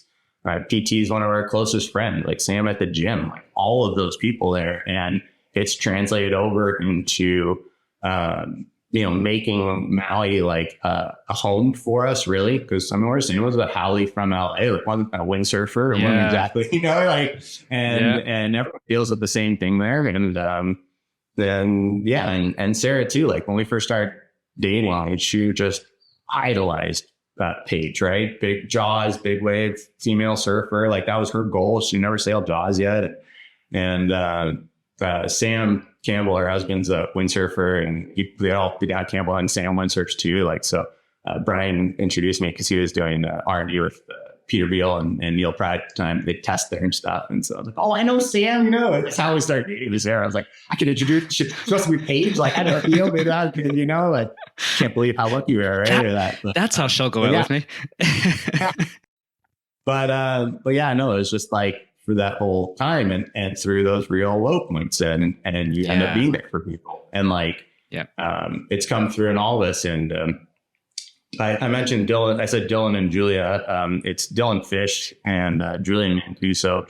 Julia is a multiple Olympic medalist skier. Dylan was at the last cover of Surfer Magazine, Insane Barrel at Cloudbreak, his manager, Tyler. We're lucky that they're down the street from us and through the gym, they're all friends and this stuff, so again, that welcoming into a community out of these, down moments, and coming back together and having those connections. And then foiling really being that, from all different aspects of sports, a way that we could all come together and enjoy it together and spend that time. And that's what's always been so appealing to me. And everywhere we go now, people are loving to do it and they're excited. They want to get out of the water. So I think that injury like that go hand in hand. And definitely these sports give us that reason. And they also give us that guideline and structure to get out of whatever ailment we're in.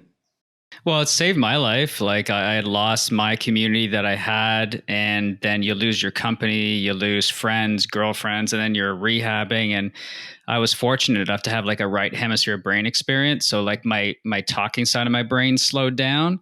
And then I had a heightened sense of sensitivities towards light, sound, anger, aggression. But what it did do is it put me in touch with feeling a lot more and feeling how, and I have a lot more intuitive things that came to me when I did that. So at that point, I never realized, looking back on it, I would put 50 to 60 hours of rehab in a week, plus going to therapy treatments, plus dealing with all the negative talk from doctors, from physiatrists, from telling me to give up and just move on with chronic pain. And then when you find windsurfing, and then it's okay, now I got to start all over again. But it's almost like this weird thing. I don't even comprehend. I was so terrified of water and I was so terrified of everything. I don't even understand how this sport could have dragged me through that to purge all that stuff. If you would say to somebody, I just told my buddy the other day when I was sailing at Sandbanks, I was so terrified I'd take 2 shits before I go out in the water and I'd sail half an hour and go home and tear. And he's like, you never shared that. But I was like, yeah, but I don't understand. It must have been what was on the other side. And just relating to what you were saying, it's okay, so you have to get through this on the other side. And then what you're going to experience is going to be so mind blowing that it's going to make your entire existence worthwhile. And I think that's what anybody who hasn't tried a water sport, I think that's what it is. It makes life so much deeper. And there's something about it that I don't know if it ties us back to some weird connection we had from ancient eons ago where we were all traveling or something. But there's something about it that is so special that I'm very, very thankful I found it. And connecting with everybody who has had that same passion is pretty special. Yeah. We're on the exact same wavelength there for that. And I think, that really taps into it. I remember watching, it was the old, you ever see the old Chili production videos, all the old PWA World Tour recaps or freestyle events, or there was one for the Namotu contest that they did. Josh Stone won it, but Robbie Seeger was one of the main storylines and narrators to it too. And I remember him saying when you fly over the island, you can be religious or not, but you can't help but look down and see how beautiful that is and the way the energy wraps around to not feel some sort of connection to nature. Don't care if you're full atheist, you cannot help but look down and just be there's some energy there. And I've always kind of agreed with that. My parents didn't raise me to be very spiritual, religious, anything like that. So it wasn't yes or no. It just wasn't really talked about. Right. So, but you felt that windsurfing, right? And you look out and people think you're wild for going out in some of these conditions. And I'm really comfortable. And looking back on it, you remember too being horrified, and it's still happening. We're still, I've been in Jaws once, and I want to tell you that place is just, I don't care how many times you look at it from magazines or the pictures, even from the ski now, right? As you can get a lot closer, nothing to me was as horrifying as being out there. And all I thought about was all these people that are now paddling it, that just sit in the line up. The toweringness of all black all around you. Granted, I was out there on a small medium day in metal shirts, I just, like you said, shit your pants twice before you go. Anyways, like just, you know, like, but like, I think what's so amazing about this, and I tell you, the only other time I really felt that was with this leukemia diagnosis, right? And the feeling like you're gonna die, is that there is that amazing sensation of fully being in the present time and fully being aware of all your sensations, and everything just gets real focused, and you're not worrying about what's about to come, and you're not thinking about how it could have been in the past, right? You are just right there. And all of a sudden the energy is like right there with you, you know? And there's a really amazing feeling from that. And it's hard to replicate, right? And I think that's what everyone's always looking for. But in sports, you can find this, and you can find that it's some connection to the energy. It's some releasing of that chemical and that hormone and that integration with it. And when I got diagnosed with leukemia, you know, they said, I was in the ER, and they kept saying how kids do phenomenally well, right, with getting cured, and you know they're like, look, it's gonna be okay. And you know, this is the one I had was the most prevalent in kids. And like, kids do great with this, and it's because first of all, parents don't ever let them miss an appointment, and it kind of goes back to that initial like your step by step to get through something, right? Like how we learn how to put in the time. Getting through the rehab. And then so I never missed that appointment. And then second, they aren't old enough yet to like fear death, right? And you see it with kids learning sports, right? You're like, oh my God, he almost killed himself trying that, right? You know, did you see him almost snap his neck? Like, there's no way I'm going to do that. But that 10-year-old is like, well, bam, you're getting through all of it real quick, right? You know? That's the true. things you're talking about. So you get real quick. And the third thing that they said was the imagination, right? That they can build a story in their head, you know, and they can imagine being like a superhero and getting through it. And what do you feel like when you're winging? You feel like you're flying. You feel like whatever Superman was, or watching a bird or something, you know, like, or windsurfing that way, like you're getting that connection to, you know, those dreams we all have, where that nature side, right? And again, like, that spirituality and energy. Yes, and definitely. And I feel like that it's so much more common now. And like I said, I was very inflexible. I never did yoga. I never thought I had time, like trying to do everything else that we do. And like we were just saying about the metaphor of bikinis and dudes just flying put on for dear life and everything else, you know. Our lives here, what you see on Instagram, and I mean, I'm sure I talk about a lot. It's a percent of what goes on, you know, and and even here, like, I mean, I have a full-time sales job, and Sarah's developing her own. She trains 3 times a week. She writes code for everything. She's a wellness ambassador for this stuff. She's constantly doing video editing, like all, you know, things. And it's great things to do, but you're nonstop working, you know, on the house and everything else. And so, you know, it all can quickly get mixed up with that rush for that sport again, and that realigning of the energy and focusing on that and coming from another place. And you feel it as you do the sports, but you know, that's what shifted for me. Like, as I got the leukemia, I was thinking about the kids like that and that imagination. You don't think about all the other stuff you have to do or whatever. It's just very focused on the beauty side. And that's what we get when we want to do these sports, you know, when we want to do these sports. And you're so focused, or like I said, out of Jaws, or just your first time like sheeting in and holding on, like the whole world disappears and you're just in there.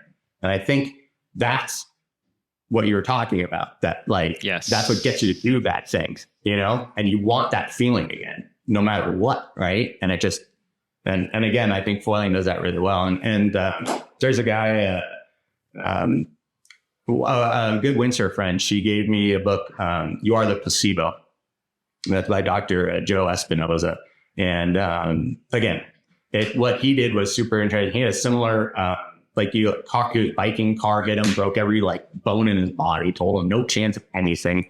And again, these are out there, right? If you want to hear it, breathing. Yeah. And he was in San Diego, like against all Dr. He goes back to his friend's house. He spends months and he's like in his head, redrawing his spine, like rebuilding itself. and he's, fully healed, everything else. He was already, I forget, along the way, his education.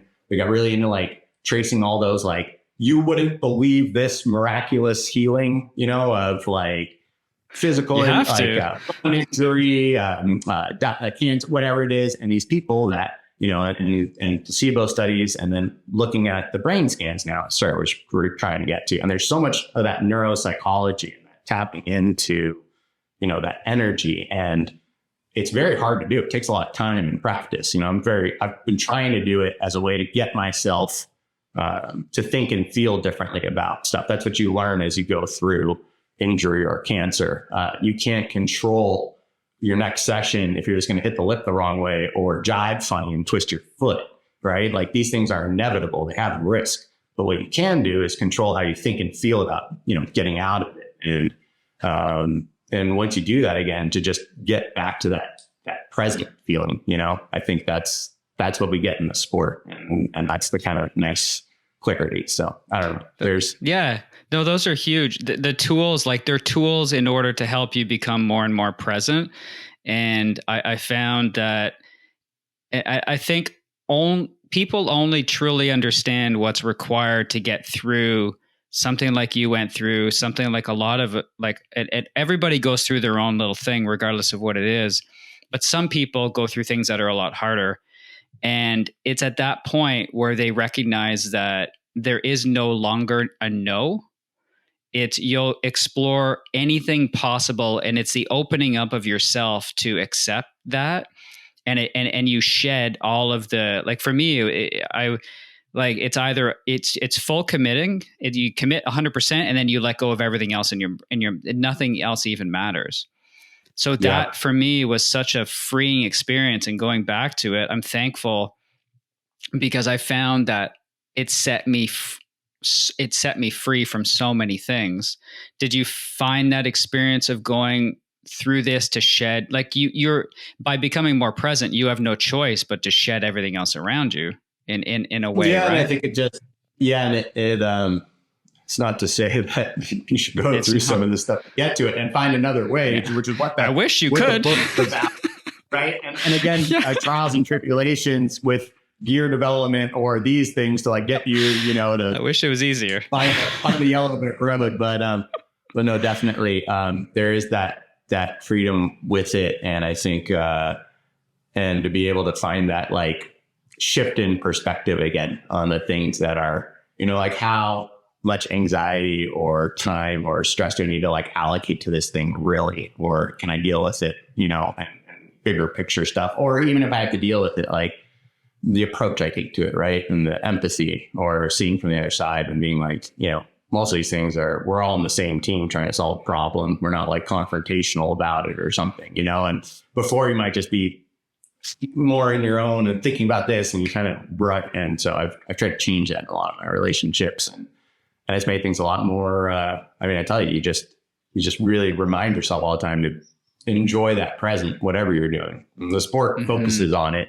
Then we quickly lose it as we get back, but there's still a lot to be thankful for all the time. And when you have that approach, being thankful, and they talk about it with the energy, right? Like, that actually, like, that gratitude, like, produces energy that you don't need to, like, take from something or someone else, but you actually have so much of it that you can give it out. And the difference when someone, like, little things like holds the door open for you, or you see someone, like, be like, oh, I don't have the change, and someone else is like, I got you, right? And just there's, like, a nice feeling there, right? And you feel more inclined to do that after you've had one of these sessions or these moments, and you can feel that gratitude because you're truly thankful to be here in the present, and you remind yourself of that. And that's how then you go back to deal with what you have to deal with today, right? It's still rather be there. And you ask yourself that, like, I don't know. I'm not saying it just, in any way, like, everything becomes like a repetition or Groundhog Day, or, hey, we're just trying to figure out how to make this work and save up money to build a house and have a kid, and this stuff. And gosh, it seems like a lot. And is it ever going to end or something? Man, it's insane. And I'm like, maybe it's as good as it gets, like, now anyways, like, this is the prime of our lives, right? And then I got leukemia, and then just like, no, this is way too soon. Like, I got a lot of shit I want to do. Like, no. I was like, I don't think so, And so you're, and when you're doing these sports and you get yourself into like, I could just drift out to sea or whatever. I was like, no. I don't want to do, like, go swinging steps. Yeah, I think it refocuses that, and then it's holding on to that perspective and that area of being, thankful for a lot of what we get to do and what we have, and then how that approaches like everything else, and it makes it so that when you get on the water, it's more fun, because I think we've all been there too, where you get on the water and you can't like leave land behind, and then a bit. So it's I'm super thankful that you're here and we're talking, and that you've gotten through that. Are you through all the phases of recovery, or is there anything more that you have to watch out for or do? Yeah, I think it's like a general. They joke about it, like when you have cancer, like you're just trying to get back to like normal life when you never know what's going to come next, but you don't think it's going to come from this one, right? You get back to that. Should have started with 2. If I got really red at some point, that's like my chemo and radiation side effects still. It's pretty funny. But no, so right now I'm 6.5 months post bone marrow transplant for acute lymphoblastic leukemia and chronic myeloid leukemia. We got diagnosed last January. I had a sore back and a mild fever. The sore back turned out to be the blood cancer had gone to my kidneys and had inflamed the lymph nodes there, also my neck, which is what happens kind of when you get sick. So it's not really a concern at first, but it didn't go away. So I was diagnosed end of last January. Flew to UCLA, rented an apartment there, did treatments up until July 14th, Bastille Day, Ville de France, and did a bone marrow transplant. So they do the treatments to get you as down as you can. For me, I got into remission before. Then they do the bone marrow transplant, and then from there, it's kind of like a Russian roulette. It's the only way to cure the type of leukemia that we have, or that I have still. But it also comes with a host of other things, and like you were saying before, they change your perspective and you want to live. So the graft versus host disease, it's anyone that gets an organ transplant, they have to take pills for the rest of their life so that your body doesn't attack the foreign entity. But with blood cancers, you have it's a higher risk of having that disease, but it's also the chance that you don't have it at all, and you don't need to take the pills all your life, because the donor will what they call engraft and basically become your whole new system. And so everything in your body, the donor transplant, it goes to every piece of it. And it's called a Treg, part of your T cell that attaches to everything in your body. And that's the identifier that it's you, because the T-con is the other part of the T cell. And that's what, if you get a cut, an infection, or you get a virus or whatever, that's what goes out and attacks that. And the only thing it knows is to attack anything without that marker. And if you don't have that marker, then it will attack you. And so a lot of times the risk is, you have kidney failures, you have liver failures, skin rashes. This is not really it. This is more a side effect, and it's hard to see, like the chemo, radiation, there's a lines in between. But it's the only way out. And I was really lucky. I got on a trial. It's called the ORCA trial, and they do the transplant a little bit differently. So it's a little less harsh, and it gives time for the engraftment. So I wasn't expected to be back on the water for another 6 months till July of the year after. I was able to get on the water about 5 months after. Wasn't trying to like race it. I was really like, this is, all right. But it's remarkable, the difference. But they say too, and going back to it, like what you're asking is, I have to wait till 1 year out of transplant and do another bone marrow biopsy to see how things are going.